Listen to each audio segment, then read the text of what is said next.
वस्तुतः स्त्री विमर्श और महिला लेखन का मुद्दा जीवन और साहित्य में स्त्री मुक्ति के प्रयासों से है।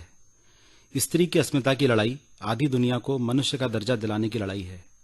स्त्री का पढ़ना और स्त्री की तरह पढ़ना, स्त्री का अनुभव और स्त्री की तरह अनुभव इस दृष्टि से महत्वपूर्ण है कि लेखक जिन तथ्यों सत्यों को अपनी बारीक संवेदना शक्ति से जैसे पकड़ता है, कई बार उसे भोगने वाला भी उस संवेदना से नहीं जुड़ पाता। संवेदना के बिना रचना बन ही नहीं सकती, चाहे वो कितना ही सामाजिक यथार्थ से लैस क्यों न हो। स्त्री का संघर्ष पुरुष के साथ द्वंद्वात्मक स्थिति रखने में नहीं, वरन पुरुष सत्तात्मक व्यवस्था के खिलाफ संघर्ष में है। दरअसल ये उपन्यास पितृ सत्तात्मक भारतीय समाज में नारी की उस अभिशप्त नियति को रेखांकित करते हैं जिसका दायरा दैहिक भावनात्मक एवं आर्थिक शोषण तक है। कृष्णा सोबती, मैत्रेयी पुष्पा, चित्रा मुदगल, प्रभा खेतान, मृदुला गर्ग, नासिरा शर्मा तथा गीतांजलि श्री के उपन्यासों में नारीवादी लेखन की सार्थकता रेखांकित की गई है। वहीं पुरुष लेखन की वह सीमा भी उजागर है जो अपने सारे नेक इरादों के बावजूद पुरुष दृष्टि से उबर नहीं पाती। स्त्री विमर्श स्त्री के जीवन के अनछुए अनजाने पीड़ा जगत का उद्घाटन है। उसका उद्देश्य साहित्य एवं जीवन में स्त्री के दोयम दर्जे की स्थिति पर आंसू बहाने और यथास्थिति बनाए रखने के स्थान पर उन कारकों की खोज से है जो स्त्री की इस दिशा के लिए जिम्मेदार हैं। वह स्त्री के प्रति होने वाले शोषण के खिलाफ संघर्ष है। स्त्री के शोषण के सूत्र जहां बच्चों को बेटे और बेटी की तरह अलग अलग ढंग से बड़ा करने और गलत ढंग से सामाजिकरण से जोड़ते हैं, वहीं प्रजनन व यौन संबंधी शोषण से भी है। तुलनात्मक व्यवस्था और आर्थिक परावलंबन स्त्री के शोषण को गहरा करते हैं। महादेवी से ही स्त्री विमर्श की शुरुआत करें तो उनके चिंतन के भावबोध में चेरी गाथाओं का विशेष महत्व है। उनकी रचना श्रृंखला की कड़ियां भारत में नारी जागरण की उस प्रक्रिया की उपज है जिसकी शुरुआत नव जागरण से हुई थी। उन्होंने स्त्री की आर्थिक स्वाधीनता को उसकी सामाजिक स्वाधीनता के लिए जरूरी माना है। आर्थिक आत्मनिर्भरता स्त्री स्वतंत्रता का दरवाजा है। श्रृंखला की कड़ियों में महादेवी कहती हैं, वास्तव में स्त्री की स्थिति के विषय में कुछ भी निश्चित होने के पहले पुरुष को उसकी स्थिति निश्चित कर लेनी होगी। श्रृंखला की कड़ियों का महत्व आज भी प्रासंगिक है। मैनेजर पांडे यहां तक कहते हैं कि श्रृंखला की कड़ियां भारतीय स्त्री की पराधीनता की प्रत्येक स्थिति की पहचान है। इसमें मुक्ति की राहों की खोज की चिंता भी है। भारतीय साहित्य की अमूल्य फेमिनिस्ट कहानी रविंद्रनाथ ठाकुर की स्त्री रेर पात्र महत्वपूर्ण है। वह उस समय लिखी गई थी जब पश्चिम में भी कथा साहित्य में नारी चेतना का प्रवेश नहीं हुआ था। समाज के नजरिए को बदलने और स्त्रियों के सवालों को उठाने, स्त्री को स्त्री संदर्भ से देखने में स्त्रियों के साथ साथ पुरुषों की महत्वपूर्ण भूमिका रही है। स्त्री विमर्श को बराबर पुरुष बुद्धिजीवियों का सहयोग मिला। नारी देह का जुलूस निकालती पुरुषवादी रतिक दृष्टि के समानांतर स्त्री लेखिकाओं का नारी विमर्श नारी जीवन की गोपन सच्चाइयों व उन हादसों को बेपर्दा करता है जो अपनी समस्त विकृति और अविश्वसनीयता के बावजूद भारतीय समाज का नंगा यथार्थ है। प्रभा खेतान का उपन्यास छिन्नमस्ता की केंद्रीय पात्रा प्रिया की शोषण गाथा मारवाड़ी समाज की घुटन भरी संस्कृति से लेकर कॉरपोरेट कल्चर तक विस्तार लेती है। प्रिया की संघर्ष गाथा नारी की उस दलित नियति को रेखांकित करती है जिसके कारण डॉक्टर राम मनोहर लोहिया नारी को पांचवा वर्ग कहते थे। गीतांजलि ने अपने उपन्यास तिरोहित और माई में स्त्री विमर्श को व्यसक दृष्टि प्रदान की है। तिरोहित के वृत्तांत में स्त्री समलैंगिकता का प्रश्न शारीरिक पसंद या यौन विकल्प सीमित न होकर स्त्री की व्यापक दुनिया में रचा बसा है। तिरोहित का स्त्री विमर्श उस साक्षी परंपरा को पहचानता है जो दो लड़कियों को वसीयत में मिलती है। वही आने जाने अनजाने इस परंपरा की पगवाथा को भी रेखांकित करता है।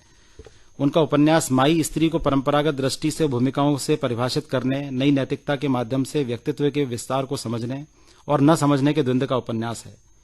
लेखिका ने पितृसत्ता के मध्य स्त्री की अस्मिता की तलाश की है। माई की नरेटर उसकी बेटी सुनैना बहुत बाद में माई की मृत्यु के बाद महसूस कर पाती है कि अब कहां से फिर से शुरू करें। माई के संग जीना कि वह हमारे साथ नहीं है, अपने ही रूप में हमें दिखाई दे। एक अलग माई, न बाबू दादा की गड़ी न हमारी गड़ी, अपनी ही सांसों में भीजी भीजी, परंतु पूरे उपन्यास में माई को समझने की कोशिश रिश्तों में बांधकर की गई। माई को हमेशा उसकी भूमिकाओं के धड़ से पहचानने की कोशिश की गई। उसके सिर को व्यक्तित्व पहचान अस्मिता उसके धड़ से जोड़ने की कोशिश नहीं की गई।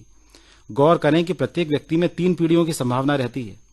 एक माता पिता के माध्यम से परंपरा से मिलती है, दूसरी जिसे वह अपने परिवेश के साथ मिलकर बनाता है, तीसरी जो वह खुद नहीं बन पाता लेकिन अपनी अगली पीढ़ी को बनाने में हस्तांतरित करता है। स्त्री अपनी बेटी के माध्यम से अपनी परंपरा शाश्वत बनाती है। कई बार वह अगली पीढ़ी को अपनी ऊर्जा देती है तो कई बार अपने लिए ताकत खींचती है। अपनी समस्या उत्पन्न करना मां के लिए बड़ा महत्वकारी है, पुण्य है। बेटी के पैदा होते ही मां सदा जीवा हो जाती है, वह कभी नहीं मरती, हो उठती है वह निरंतरा। वह आज है कल भी रहेगी। मां से बेटी तक, बेटी से, उसकी बेटी से और उसकी अगली बेटी तक वह सृष्टि का स्रोत है। माई उपन्यास में भी लेखिका गीतांजलि ने दर्शाया है कि बेटी मां का विस्तार है, उसे चिरजीविता प्रदान करती है। माई, ए लड़की और त्रिशंकु तीनों की मां सत्तात्मक व्यवस्था के दबाव के बीच जीती हुई मां है, जो अपने अपने तरीके से अपने और अपनी बेटी के लिए रास्ता बनाती हैं, परंतु इस सत्ता के दबाव से मुक्त कोई भी नहीं है। वृंदा करात ने जीना है तो लड़ना होगा में लिखा है, नारीवाद एक ऐसी विचारधारा है जिसके आधार पर महिला मुक्ति का प्रयास किया जा रहा है। उसके रूप अनेक हैं, अलग अलग प्रवृत्तियां हैं जिन्हें समय समय पर अलग अलग रूपों से परिभाषित किया जाता है। एक लक्ष्य सब में है, महिला होने के नाते उसका जो शोषण किया जाता है उसका मूल खोजा जाए और जड़ से उखाड़ फेंका जाए। मैत्रेयी पुष्पा एक स्त्री का घोषणा पत्र जैसे निबंध में कहती हैं, इतिहास साक्षी है कि पौराणिक युग की 5 कन्याएं अहिल्या, सीता, तारा, मंदोदरी और द्रौपदी विवेकशील स्त्रियां थीं, लेकिन वे पतिव्रता और वैदिक पवित्रता के लिए ही जानी गईं। उनके स्वामियों ने उनके विचार, राय, धारणाओं को कभी महत्वपूर्ण नहीं माना, बल्कि अन्य पुरुषों की मूर्खता पर उन्हें बलिदान करते रहे। मैत्रेयी पुष्पा के उपन्यास चाक, इदम नमम, झूलना नट, अलमा कबूतरी की स्त्री पात्र अपनी स्वतंत्र सत्ता के पुख्ता उदाहरण है। उन्होंने इसे चाहे अनगढ़ता के साथ ही रचा हो, पर यह तस्वीर बहुत पावरफुल है। जानी मानी लेखिका मृदुला गर्ग जब अपने उपन्यास कठगुलाब की स्त्री रचती हैं तो उनकी स्त्री अपनी अस्मिता में स्त्री है, अपनी उपस्थिति में स्त्री है, अपने अस्तित्व में स्त्री है, अपने संघर्ष में स्त्री है और अपनी हर उपलब्धि में स्त्री है। कठगुलाब की स्त्री में देह द्वंद, बुद्धि द्वंद, अस्मिता द्वंद और अपने संपूर्ण स्त्री मानव होने का द्वंद्व तो है ही, मगर कठगुलाब की स्त्रियां पुरुष समानता की खोज या होड़ की स्त्रियां न होकर स्त्री की स्त्री के रूप में स्वीकृति का कथागान है। कठगुलाब उपन्यास की स्त्रियां सहन शक्ति की सीमाएं पाटकर असीमा, मारियन, स्मिता और नीरजा, नर्मदा आदि विद्रोही स्वर ही नहीं बुलंद करती, बल्कि स्त्री के पुरुष के समान धरातल पर लाकर खड़ी करने का साहस भी दिखाती हैं। कृष्णा सोबती के उपन्यास मित्रों, मरजानी और सूरजमुखी अंधेरे के की नायिकाएं मित्रों और रत्ती सारे परंपरागत मूल्य मर्यादाओं को तोड़कर अपनी स्वतंत्र सत्ता पुरुष समाज में कायम कर लेती हैं। समूचे हिंदी कथा साहित्य में ऐसी बोल्ड स्त्रियां पहली बार दिखाई पड़ती हैं। चित्रा मुदगल अपने उपन्यास आवा में बिना किसी विमर्शकारी प्रतिज्ञा एवं शैलीगत विशिष्ट के स्त्री नियति एवं चेतना के उन कई पहलुओं पर कथात्मक बनाती हैं जो पारंपरिक भारतीय समाज में रचे बसे हैं। स्त्री केंद्रित अन्य उपन्यासों से आवा इन अर्थों में भिन्न है कि यह बड़े फलक और कलेवर का उपन्यास है, बल्कि वह इसलिए भी भिन्न है कि यहाँ स्त्री प्रश्न अलग विमर्श के रूप में न होकर व्यापक अर्थ में है। इस उपन्यास का कथा विधान मुंबई की पृष्ठभूमि में दत्ता सामंत के दौर के मजदूर आंदोलन, शिवसेना के राजनीतिक उभार, श्रमजीवी महिलाओं की संघर्ष चेतना से लेकर ऐश्वर्य व भोग की लगदक उच्च वर्गीय दुनिया तक विस्तृत है। चित्रा लैंगिक असमानता, असुरक्षा के आतंक और कोक के एकाधिकार व व्यापार के मध्य स्त्री की बहुस्तरीय लड़ाई की जटिलता को पहचानती हैं। एक ओर यह लड़ाई पुरुष वर्चस्व और पुरुषवादी मानसिकता से है तो दूसरी ओर स्त्री के प्रतिपक्ष में स्त्री ही खड़ी है। शमा शर्मा ने अपने उपन्यास परछाई अन्नपूर्णा में स्त्री प्रश्नों को कामकाजी स्त्रियों के परिप्रेक्ष्य में उठाया है। उपन्यास की भूमिका में ही वह इस प्रश्न को बहस में ले आती हैं कि किसी स्त्री पैसा कमाने के लिए नौकरी करती है या किसी की स्त्री आत्मविकास के लिए नौकरी करती है।